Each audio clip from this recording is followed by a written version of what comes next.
guys, welcome back to Strong Successful Male. So for today, going over an article titled, "We Need More Feminist Dads. It's Not Easy to Overcome the Masculine Conception of Fatherhood." And guys, this article is actually written by a man, and he is pretty much going to go into this whole thing about how, just like the title says, we need more feminist dads, speaking in code here at this point, because obviously the way the world isn't good enough, so we need to spread the woke message. And he is, what I quick glanced over, a PhD. He is a senior fellow someplace, an author, and he's also a father, I believe, 4 kids. So he is raising kids in this woke world, spreading the woke message. And you're going to see here as I go through this article, just to show you his young kids have been just guzzling the woke Kool-Aid for a while now and the impact. And I'm doing this, guys, just to show you as a perfect example of what's going on out there. The mindset from the academics, what's trying to be taught and spread in the schools, and how it's just gone way too far. Now, let me just say this. Now, first of all, I'm not a parent, at least not to my knowledge, so I don't know what it's like to raise kids and had that responsibility. Okay, I don't know that. All right, but I was once a kid and I remember quite well what it's like to be a little kid, a tween, a teenager, college, and all that, and the importance of parents, helping mold you and point you in the right direction and all that. And so I get it a lot. Okay, I get as much as I can without actually being a parent, and I know it's not easy. Certainly in this world, it gets harder and harder, but things have gone too far, and we all know it. All right. I don't think there's anybody who watches this channel, at least intentionally watches this channel, that doesn't think things have gotten too far. The pendulum has swung way too far in this whole wokeness nonsense. It's gotten way out of control. And you just look around at the kids nowadays, it's like, what the hell is going on there? And where does it all come from? Television, movies, media, songs, and also schools. So we got, as men, and also many of you guys are parents, need to pay attention to what's going on, the mindset that is out there, and eventually have to do your part in drawing a line in the sand and saying, okay, it's gone too far here. This is ridiculous. And step up and do your part to make sure things don't get any worse. Because believe me, our society is raising a generation, particularly here in the West, of a bunch of crybaby guys, sensitive, crybaby, emotional wimps that can't handle anything. It's gone too far. We need strong men, strong fathers, strong grandfathers, strong uncles, male role models to help the younger generation, because believe me, they're in trouble with a lot of this mindset that's going on. But anyhow, guys, I've gone on enough. When I see articles like this, it gets me a little worked up, as you can imagine. You can probably tell by the tone of my voice here. And it's a longer one, but I'm going to get into it, and you're going to see a little bit more what we're talking about here. It says here, one of the kids in my house feels bad for people named Karen. He announced it at the dinner table. They're not all annoying or racist or anti-vaxxer, he said. They don't all demand to speak to the manager. How do you think the good Karens feel? This is his son saying this at the dinner table. What'd I tell you about this guy, his influence, right? What kid's going to be talking about this at the dinner table? I certainly would have been talking about this at the dinner table when I was a kid. I pass a plate of steamed broccoli to my partner. He says partner, not wife. Amanda, and explained to all 4 kids that while the Karen meme has been controversial and may indeed be a misogynistic tactic used to invalidate women's voices, it's not an oppressive slur. Nobody named Karen faces systematic discrimination on the basis of their birth name, so there's no need for him to feel bad. Well, good, I'm glad he's saying that, but the fact that this kid even is saying that reflects upon the household he's raised and the times we're in. He's been watching extreme partisan politics play out on the news, reading books about race and gender, and he's struggling to work out the nuance of who's allowed to be a victim. Because nowadays everybody's a victim. Everyone claims to be silenced, censored, and canceled, whose plight is real. It's hard enough for the grown-ups to figure it out. Imagine how confused the 13-year-olds must be. What counts as legitimate prejudice and stereotype? What are the boundaries of cultural appropriation? When are sensitivity and tolerance required, and when is edgy humor good-natured and inoffensive? I do my best to address his concerns, to guide his thinking, because I'm a proud feminist dad, and I'm trying to raise little social justice warriors. He flat out said, I'm trying to raise little social justice warriors. Great. That's all we need. More of those. You know, guys, let me just say this. And I'm going to interrupt a lot here, but you obviously know that I'm going to interrupt a lot because that's just how I do things. So here it goes. I'm all for raising your kids to be good people in terms of respectful to others and hardworking and all these other good qualities, but not looking for injustice, not trying to make mountains out of molehill, drama in terms of the social justice warrior spectrum, because that's what we have today. Okay, they're not happy. There's always some injustice that has to be fought and told to everyone, and so on and so on. Okay, there's a balance here. In regards to raising boys, you need to raise the boys to be men, to be strong men, to be tough, to be leaders, to have skills that can help them survive and do well, and more important, thrive in this world. Not being so sensitive about everybody's feelings and blah, blah, blah, blah, blah. You get the point here. There's a balance. He says, I slice into a panko breaded chicken cutlet, remind the children to chew with their mouths closed, and reflect on how complicated father has become these days. According to a 2015 Pew report, 57% of fathers in the United States identify parenting as something extremely important to their identity. But the current conception of fatherhood is misaligned with their reality. In your view, it fails to provide men with positive aspirational models, meaningful opportunities for reflection, or the healthy psychological grounding necessary to optimally prepare their children for the 21st century. At the root of the problem is dad's inability to escape constrictive and outdated ideas about gender. According to who? You? Because you're a PhD and academic, therefore you know better? Your kids are talking about how they feel bad for Karens at the dinner table. You're admitting you're raising little social justice warriors. So, in my opinion, it doesn't exactly put you as having a strong opinion on these things. Take the difference between gender and sex. Gender is the word that's often used to describe the traits, characteristics, experiences, and social expectations that are associated with identity. Sex is the word used to describe one's biological anatomy.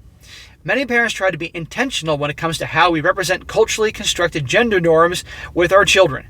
Look at all the buzzwords here. You know he's a PhD in academic because the way he writes this, and don't get me wrong, I'm all for writing something well, but he's using lots of words on purpose to show he's a PhD, and of course it's a long article, go figure. Any of you guys that know academics, they tend to like to talk a lot and use big words to, well, make sure everybody is reminded that they are a PhD and their education. He says, we do our best to avoid sorting playtime into pink and blue categories. Oh, for God's sakes. We do not try to make stereotypical assumptions about our kids' preferences, aptitudes, or emotional constitutions. We recognize that if we assume sex-governed psychology, that boys will innately conform with certain social conventions and girls will be drawn towards others. We're engaged in a fallacy of biological determinism. Can't read this morning. So in other words, this is the guy that probably says, okay, son, go play with a Barbie doll, and okay, daughter, go play with the truck or action figure. F and his parents are making progress. Really? You call it progress? We still have a long way to go, a surprise there, as evidenced by the gendered toy aisles in most big box retail stores. But at least the conversation has gone mainstream. Unfortunately, we can't say the same when it comes to dad's identity.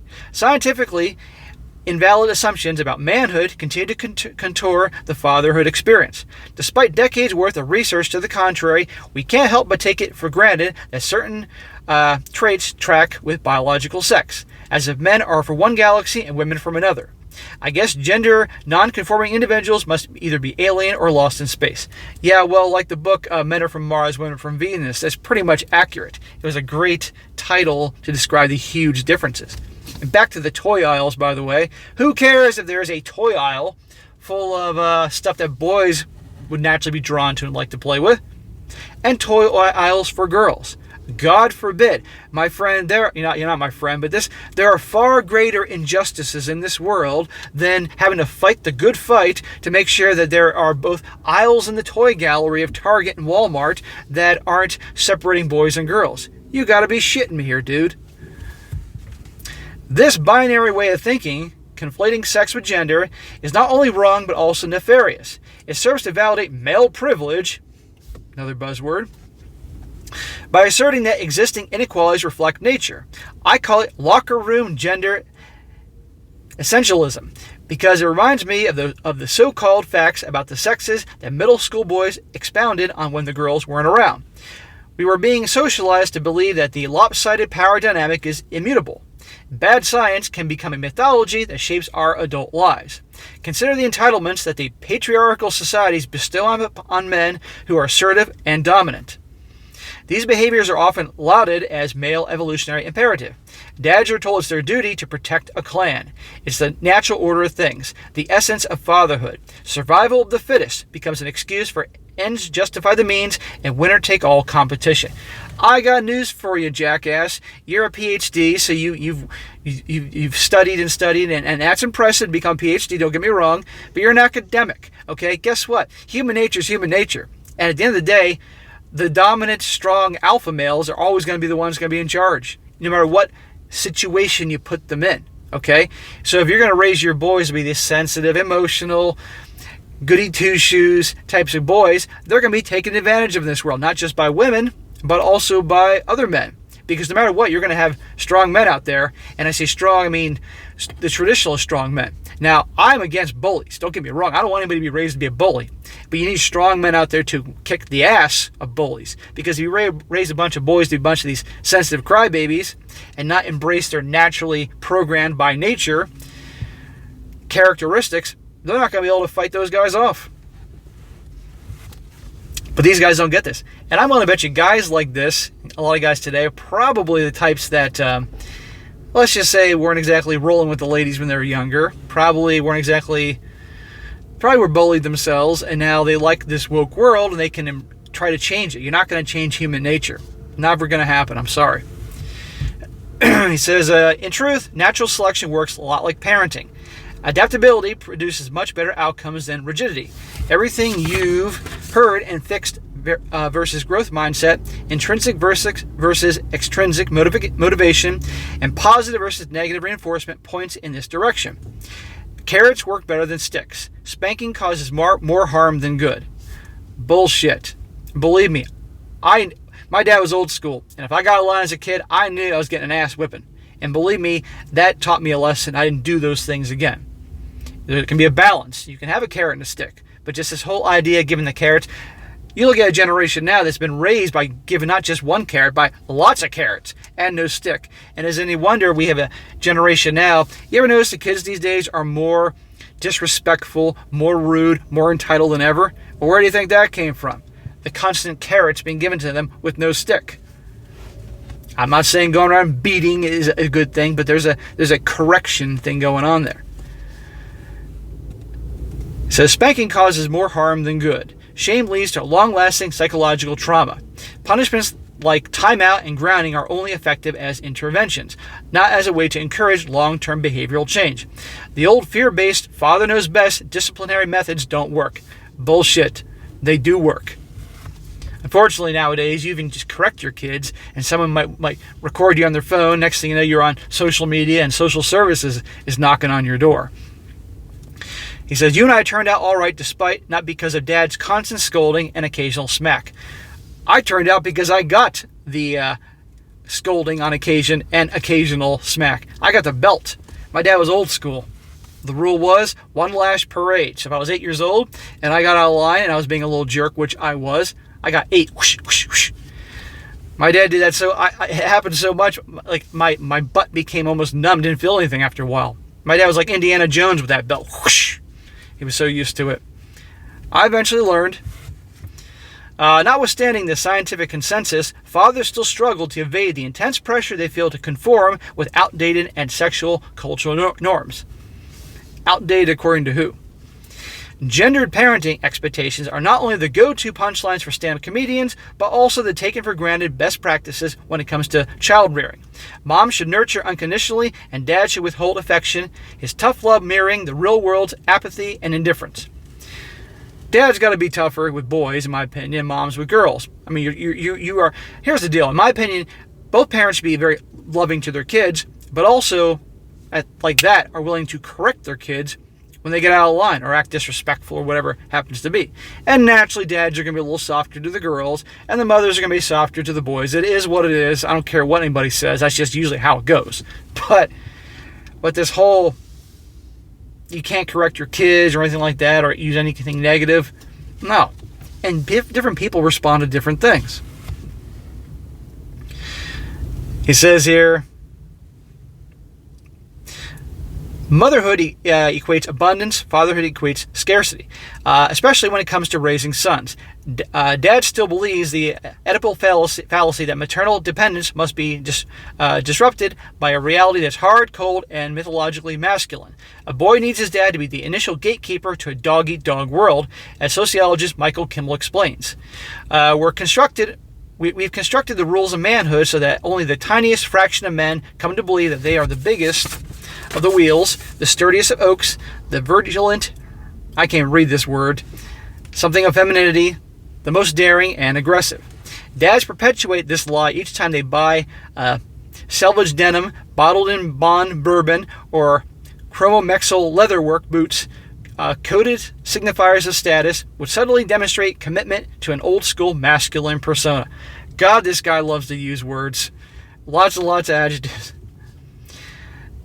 Which subtly demonstrates commitment to an old-school masculine persona. The famous Swiss psychologist Carl Jung used the term persona to designate the individual's outward-facing attitude. He described it as a kind of mask designed on the one hand to make a definite impression upon others, and on the other hand to conceal the true nature of the individual.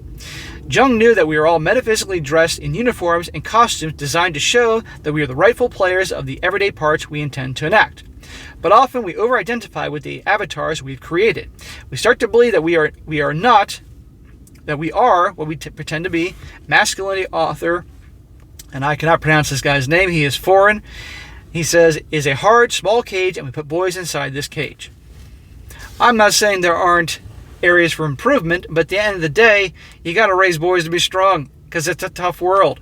That's not going to change, because when you have enemies in this world, and nations will have enemies, and will have enemies in our own personal lives that are most certainly embracing the, let's just say, the ugly side to masculine energy, you need to have somebody that's strong enough to be able to handle it. Otherwise, you're going to get conquered. You probably think I'm moving toward a familiar argument about the problems with toxic masculinity. I'm not. Really. The truth is, I find a lot of the contemporary rhetoric claiming cisgender men need more opportunities to express vulnerable emotions to be severely oversimplified. To put it critically, it's often sounded to me like a bunch of boys whining. Someone please hold my balls while I cry. Let's be honest, if you already have unwarranted access to everything, including the authority to construct your own narrative, do you really need explicit permission to attend men's groups, wilderness retreats, and drum circles? Isn't that just claiming yet another privilege and entitlement? I think so. Of course you had to say privilege in here. Of course you had to squeeze in privilege and entitlement. The toxic masculinity diagnosis was formalized in 2018 when the American Psychological Association issued its first guidelines for psychological practice with boys and men. The document says that men are so afraid of appealing weak or feminine that they bury their feelings, they over-conceal. This can lead to mental health issues, cardiovascular problems, substance abuse, violence, incarceration, early mortality, and more. Surely, we'd like to avoid these negative outcomes, but the toxic masculinity framework doesn't adequately address the specific problem that today's fathers face. Yeah, you don't want to go around bottled up with all these emotions and all that stuff like that. That's why I say to guys, if you got issues you're dealing with, talk to your guy friends, okay? Don't go pouring your feelings and crying to your lady and everything like that, because that's going to turn her off. But also, unfortunately, you all remember the Gillette commercial during the Super Bowl a few years ago about toxic masculinity. Is ridiculous. And they're making out to be that traditional masculinity is toxic. That's how a lot of these academics are making things out to be. And so you're going to have a whole generation of a bunch of boys that are complete, total manginas, and we don't need that. Economic, technological, political, and social norms are all changing. Elements of that may be changing, but human nature is never going to change. And that's what these people don't get. And fathers are stuck in a bind because the most familiar model of the nuclear family still includes paternal roles which are inherently patriarchal and often, wait for it, misogynist. Many dads may want to see themselves as modern, evolved men. They're legitimately concerned about gender equity. Really? Is that what your average Joe's talking about? No, the average Joe's talking about their football coming this weekend, not about gender equity, dude. Maybe your circle of guys are talking about this stuff because that's what you do. But your average Joe is not talking about this stuff. They try to be different from previous generations. In 2016, dads spent triple the number of hours per week involved in childcare as fathers did in 1965. They also accounted for 17% of all stay-at-home parents, up from 10% 3 decades earlier. And how's that worked out for many marriages? How many stories have I done where the dad becomes Mr. Mom, and pretty soon the mom and dad are fighting all the time because he's in the traditional woman's role and she's in the traditional man's role. She doesn't like having to have that pressure and be in the man's role. He doesn't like having to be in the woman's role. They're not attracted to each other. There's turmoil. They don't know how to deal with it. And they fight and they argue, and usually cheating is going on, and off we go. This is what it is. Is it always like that? No. I've done plenty of stories and seen real life situations where it does occur. And I guarantee a guy like that would champion that idea, by the way. Still, research confirms that they regularly reproduce the same old sexist labor disparities at home. According to Darcy Lockman, author of the 2019 book All the Rage, Mothers, Fathers, and the Myth of Equal Partnership, even working mothers devote twice as much time to family care as men. Early research suggests that this divide is widening due to pandemic pressures. But the coronavirus may just be exposing patterns that already existed.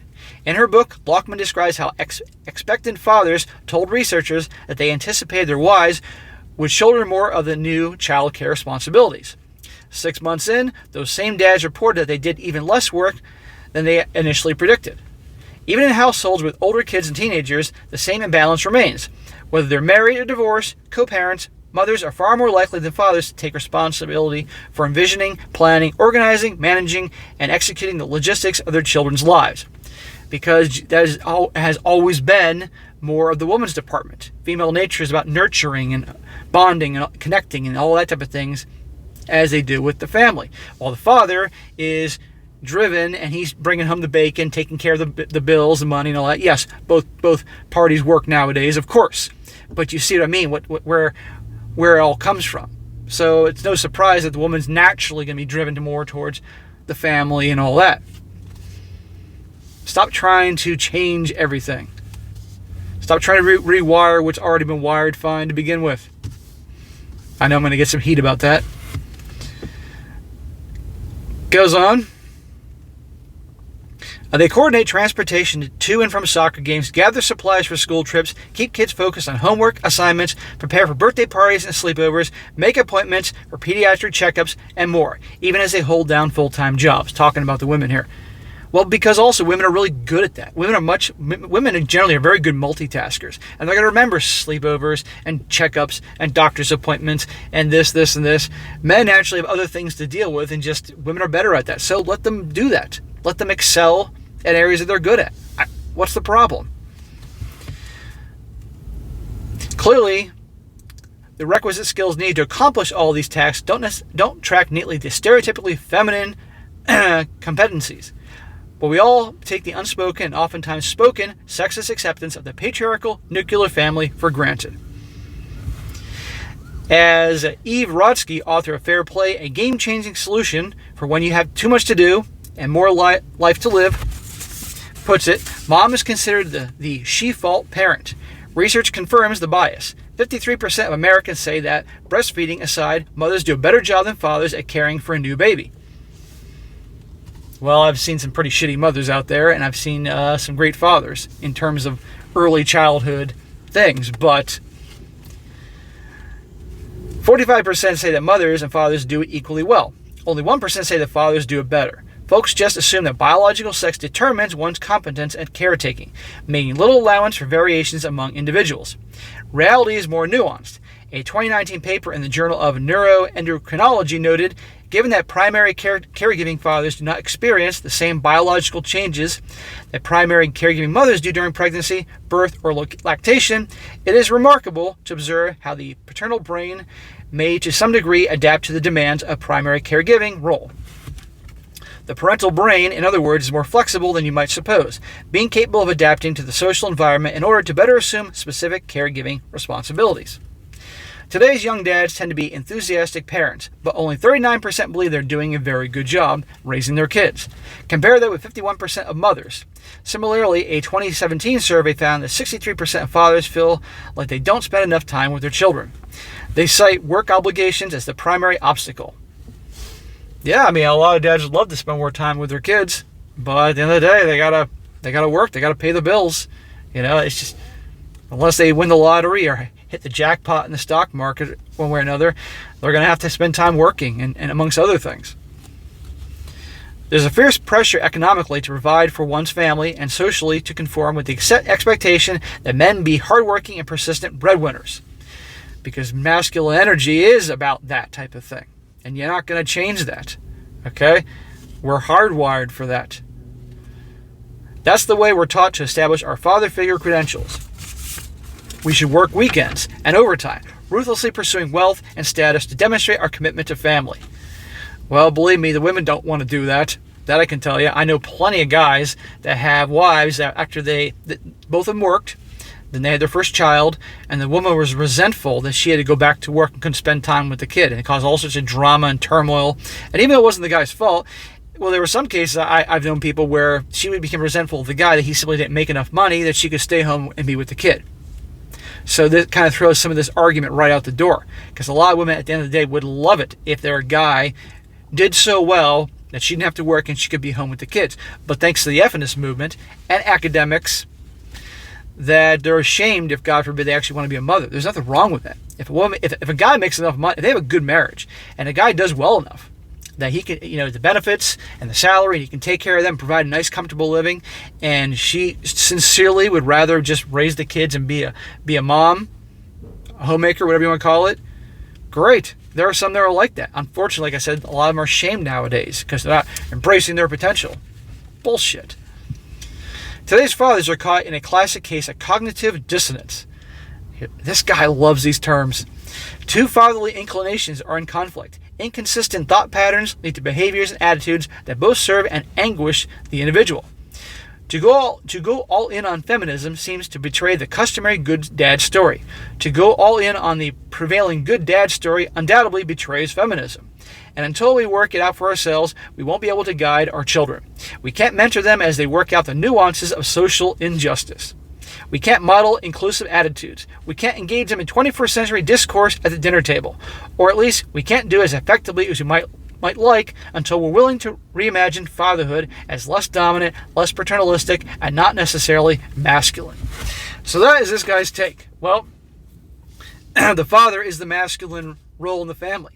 And most certainly it shouldn't be the mom. Because if it's the mom, it's going to throw the whole dynamic out of whack, and you know what happens there.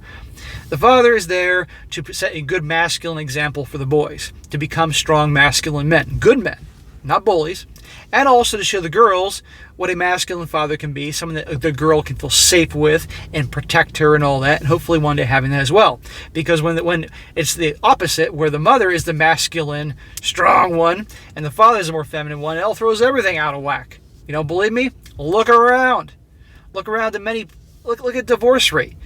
Is it any accident that divorce has gone through the roof over the decades? Also at the same time, feminism, the influence of that has gone through the roof. Now there are many contributing factors to what we have today, but those are certainly some. There are a lot of things in the old school way of doing things that weren't that bad. Were there some problems? Sure. Everything can have flaws. But this idea, which a lot of guys like this are trying to rewire what's been wired a long time ago, it's not going to work. And the last thing we need is, like he talked about in the beginning of the dinner table, his 13-year-old son was yapping about, the Karens or something like that. What happened to 13-year-olds talking about football? What happened to 13-year-olds talking about other things other than like social justice this and social justice that? That's the world we're in right now. And, again, you want to raise decent, respectful, kind human beings, but this, it's gone way too far. Way too far. And I guarantee this guy's kids one day, they're going to be raised to put women on a pedestal. They're going to be raised to treat them like they're these perfect angels and many other things. And these kids later on are going to be so confused and frustrated and gone through a lot of pain when they actually start wanting to actually have, if they want to have women in their lives, date, girlfriends, wives, whatever, and it's just left and right, they're effing things up. Ultimately, they're going to find my channel and guys like me talking about things, and what I'll talk about go completely against what they've been raised by their woke parents, the school systems, the media, the TV, the movies. How many guys watching this right now were raised a certain way, and then you realize the way what you were taught about how things ought to be are not how they are, and you were hurt badly, gone through a lot of pain, a lot of frustration, and ultimately you found guys like me online talking about the exact opposite of how you were raised and taught, and it was a major rude awakening. But then now that you realize this and opened your eyes, see the whole world different. Now things are going better for you. Now you're embracing you're not embracing what you were raised and taught. But anyhow, I've gone on long enough here. Articles like these do get me a bit worked up, as you can probably tell. So, all right, guys, that is it for today. I got a lot to do today. Be sure to comment down below. Let me know what you think about this, and be sure to like the video, share with your friends, and subscribe. And I'll catch you next time.